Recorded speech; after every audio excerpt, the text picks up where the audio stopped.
Hello students and welcome to the पीएसवीआई।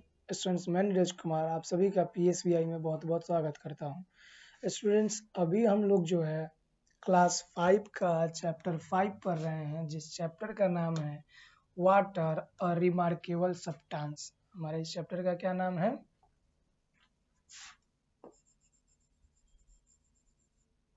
Water अ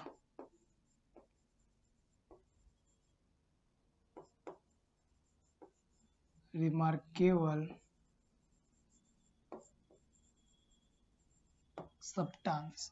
ठीक है students, जिसके बारे में हम लोग पढ़ रहे हैं। आइए इसमें देखते हैं हम लोग पिछले क्लास में क्या क्या चीज़ें पढ़ लिया था। तो पिछले क्लास में हम लोगों ने पढ़ा था सेंडिमेशन के बारे में कि सेंडिमेशन क्या होता है। फिर हम लोगों ने देखा था फिल्ट्रेशन के बारे में कि फिल्ट्रेशन क्या होता है, जो फिल्टर पेपर के माध्यम से हम लोग करते हैं। ठीक है स्टूडेंट्स,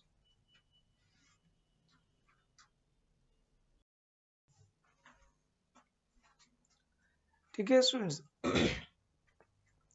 तो फिल्ट्रेशन के बारे में देखे थे। आज की इस क्लास में हम लोग देखेंगे disease causing germs must be keep out of water bye sanitary measures.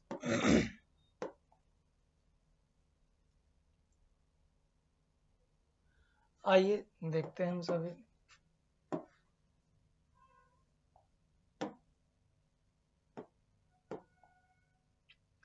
The germs in water can be very harmful to man। मतलब कि पानी में जो जर्म्स होते हैं, जो रोगाणु होते हैं, वो हम इंसानों के लिए, हम आदमियों के लिए बहुत ही क्या होते हैं, डेंजरस होते हैं। Some way must be found either to remove them or kill them। This is a problem which faces not only water supply in engines in a large cities engineers in a large city but also individual families in town and village everywhere। मतलब कि क्या, some way must be found either remove them kill them।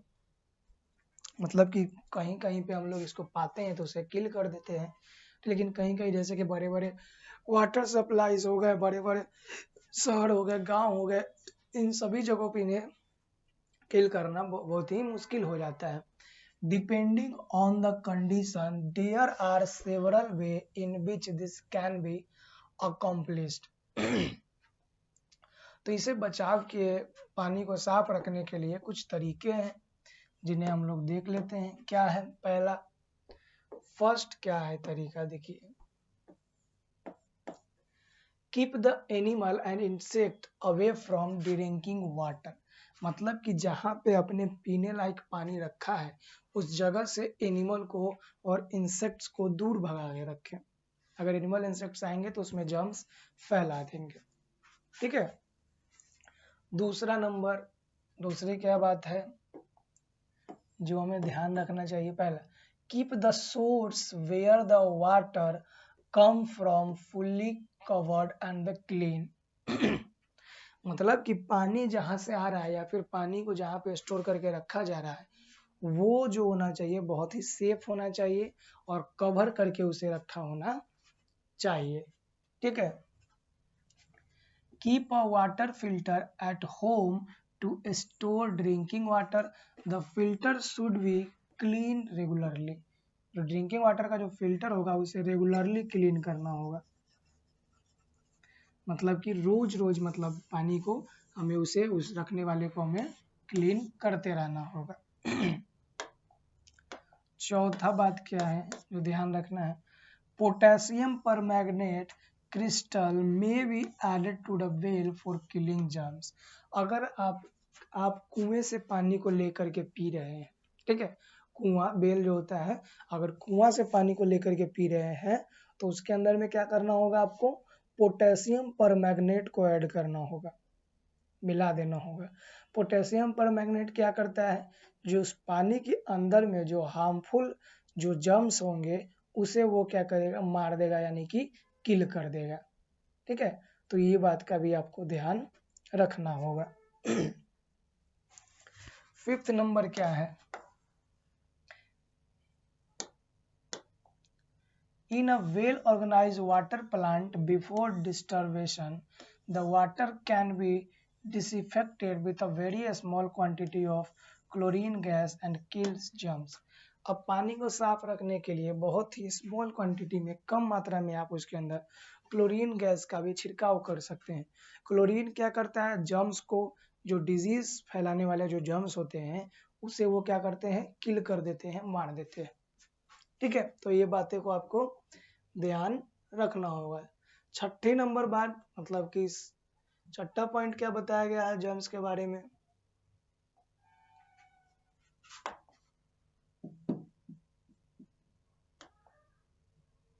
At home, the easiest and the best way to make a small quantity of water safe for drinking is to be boiled for at least 10 to 15 minutes, then stored in a clean container.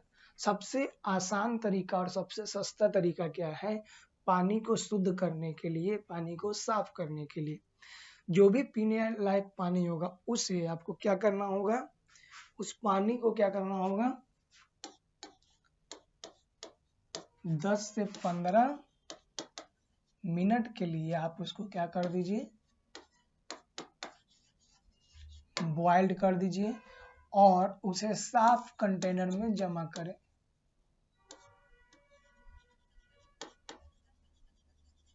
साफ container में क्या करना होगा, जमा कर दें। इससे क्या होगा, उस पानी में मौजूद जितने भी बैक्टीरिया, हार्मफुल डिजीज होंगे, ये सारी क्या हो जाएंगी, मर जाएंगी।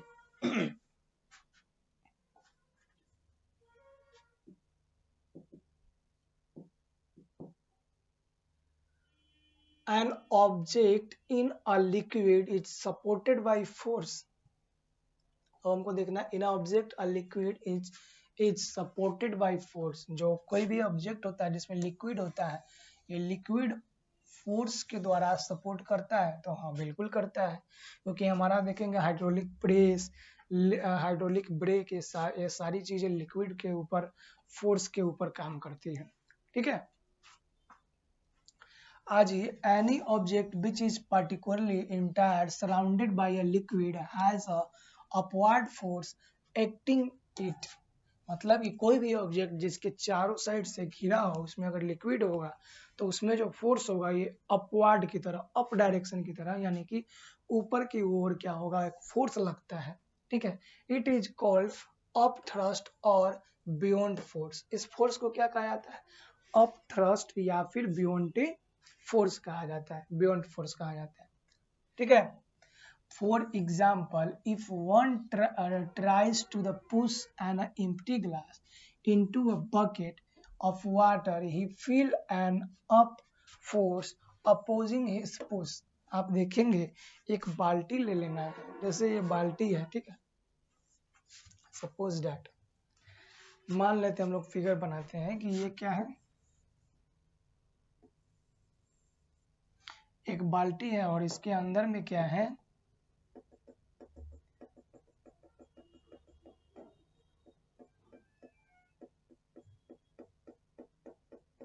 इसके अंदर में पानी भरा हुआ है और हमें क्या करना है, इसके अंदर में कोई भी चीज से या ग्लास हो या छोटा सा मग हो, इसको पुश करेंगे नीचे की ओर ना, तो आप देखेंगे कि आपके ऊपर की ओर कुछ फोर्स लग रहा है। ठीक है, ऊपर की ओर में क्या है, कुछ फोर्स लग रहा है। इसी फोर्स को हम लोग क्या बोलते हैं, अप थ्रस्ट बोलते हैं। क्या बोलते हैं, इसी फोर्स को हम लोग बोलते हैं अप थ्रस्ट या फिर बियॉन्ड फोर्स, जो ऊपर की ओर लगता है हमेशा। ठीक है स्टूडेंट्स, अरे objects float because a beyond force supports their weight. और ये ऑब्जेक्ट जो होता है, जो वस्तु होता है, ये बियॉन्ड फोर्स कैसे अफेक्ट होता है इसके ऊपर, ये होता है इसके वजन के अनुसार से, जितना ज्यादा इसका वजन होगा उतना ज्यादा बियॉन्ड फोर्स इसके ऊपर अप्लाई होगा। An object which sinks in a water is partially supported by beyond force. अब देखिए, कोई ऑब्जेक्ट पानी के अंदर अगर डूब जाता है तो वो क्या हो रहा है, बियॉन्ड फोर्स को सपोर्ट कर रहा है पार्शियली, तभी जाके कोई उसके अंदर में क्या हो जाता है, डूब जाता है। ऑब्जेक्ट्स दैट फ्लोट, अब कौन सा ऑब्जेक्ट होता है जो फ्लोट करता है, फ्लोट का मतलब पानी के ऊपर तैरता है, या फिर फ्लोट का मतलब क्या होगा, तैरना।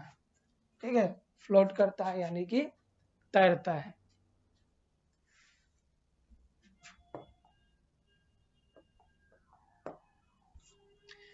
You must have noticed that some object like wood and cork float on water will iron and steel sink. आप देखे होंगे, आप देखिएगा, अगर पानी में आप वहीं पे लकड़ी का कोई चीज या फिर कॉर्क को डालिएगा तो वो क्या करेगा, पानी के ऊपर में तैरेगा। लेकिन वहीं पे आप कील वगैरह डालते हैं, आयरन का चीज, नुकीला चीज अगर आप डालते हैं तो वो क्या होगा, पानी के अंदर डूब जाएगा, सिंक हो जाएगा। ठीक है, objects that float displace water equal to their own weight। अब जो पानी क्या करता है, पानी के ऊपर जो वस्तु तैरती है वो क्या करता है, अपने वेट के, जो अपने अगर वेट के बराबर अगर पानी को क्या कर देगा, अपने वेट के बराबर पानी को अगर हटा देगा तो वो डूब जाएगा। अपने वेट से अगर कम हटाएगा तो क्या होगा, वो उसके ऊपर फ्लोट करेगा यानी कि तैरेगा। Objects of iron and steel can be made to float if they are shaped in such a way so as to displace more water. Thus, a ball of iron sinks in water, but a ship floats on water as its weight। अब कहा गया है, एक ball जो होता है iron का ball, वो ये छोटा सा अगर आयरन का बॉल भी है तो वो क्या होता है, पानी के अंदर डूब जाता है। लेकिन बड़ा से बड़ा क्या होता है, जहाज जो होता है उसके ऊपर, उससे ज्यादा भारी का जो जहाज होता है वो पानी के ऊपर तैरता है। Is the same as that the water it displace. मतलब ये क्यों होता है, क्योंकि वो क्या करता है, अपने वजन के बराबर पानी को क्या कर देता है, डिस्प्लेस कर देता है। डिस्प्लेस का मतलब होता है विस्थापित। विस्थापित मतलब एक जगह से दूसरी जगह उसको हटा देता है। ठीक है, अब कौन सा ऑब्जेक्ट है जो सिंक हो जाता है, पानी में डूब जाता है। ऑब्जेक्ट दैट सिंक, वैसे कौन सा वैसे ऑब्जेक्ट है जो पानी के अंदर सिंक हो जाते हैं यानी कि डूब जाते हैं।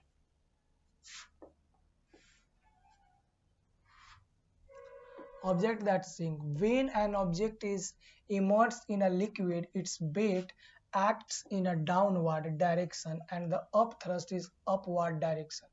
जब कोई वस्तु किसी लिक्विड के अंदर में क्या होता है तो उसके वेट पे जो फोर्स एक्ट होता है वो लगाता है डाउनवर्ड डायरेक्शन में, और पानी उसके ऊपर अपवर्ड यानी कि थ्रस्ट वो अप डायरेक्शन में लगाता है। Due to this the weight of object in water is less than its weight in air. जिसके कारण क्या होता है, जो ऑब्जेक्ट का वेट होता है वो पानी में कम जाता है, जितना उसका वेट हवा में होता है हवा के मुकाबले पानी में उसका वजन क्या हो जाएगा, कम हो जाता है। The weight of an object in water is called apparent. Apparent मतलब कि जो पानी में किसी वस्तु का अगर वजन है उसे हम क्या बोलेंगे, अपेरेंट बोलेंगे। Weight and the weight in air is called actual weight. और इसका जो हवा में यानी कि देखते समझिए, कोई हमारे पास क्या है, ये एक आयरन का बल्ब है, ठीक है, तो इसका वेट जो एयर में जो वेट होगा वो क्या होगा, इसका एक्चुअल वेट होगा। ठीक है, जो हवा में किसी भी वस्तु का वेट होता है उसको क्या बोलते हैं, एक्चुअल वेट यानी कि वास्तविक भार बोलते हैं। ठीक है, और जो पानी में होता है इसका वेट उसको हम लोग बोलते हैं अपेरेंट, यानी कि इसे हम लोग बोलते हैं, क्या बोलते हैं, इसे आभासी भार बोलते हैं। ठीक है, the difference between an actual weight and object and its apparent weight is equal to the weight of the water displaced by its easy to apparent loss weight और object equal to the weight of water displaced। कहा गया है किसी भी वस्तु का actual wait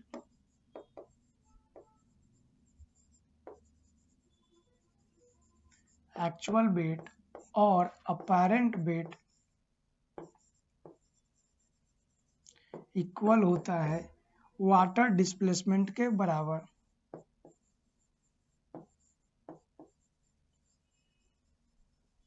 मतलब कि जितना पानी वो हटाएगा तो वो अपने एक्चुअल वेट और अपेरेंट वेट के बराबर पानी को क्या करता है, डिस्प्लेस करता है। तो स्टूडेंट्स हमें उम्मीद है कि यहाँ तक आपको अच्छे तरीके से समझ में आया होगा। इससे आगे अब हमारा चैप्टर खत्म हो चुका है, अब हम लोग को रिमेंबर करना है और क्वेश्चन आंसर करना है, जिसको हम लोग नेक्स्ट क्लास में करेंगे। तो आज के लिए इतना ही, मिलते हैं हम लोग नेक्स्ट क्लास में।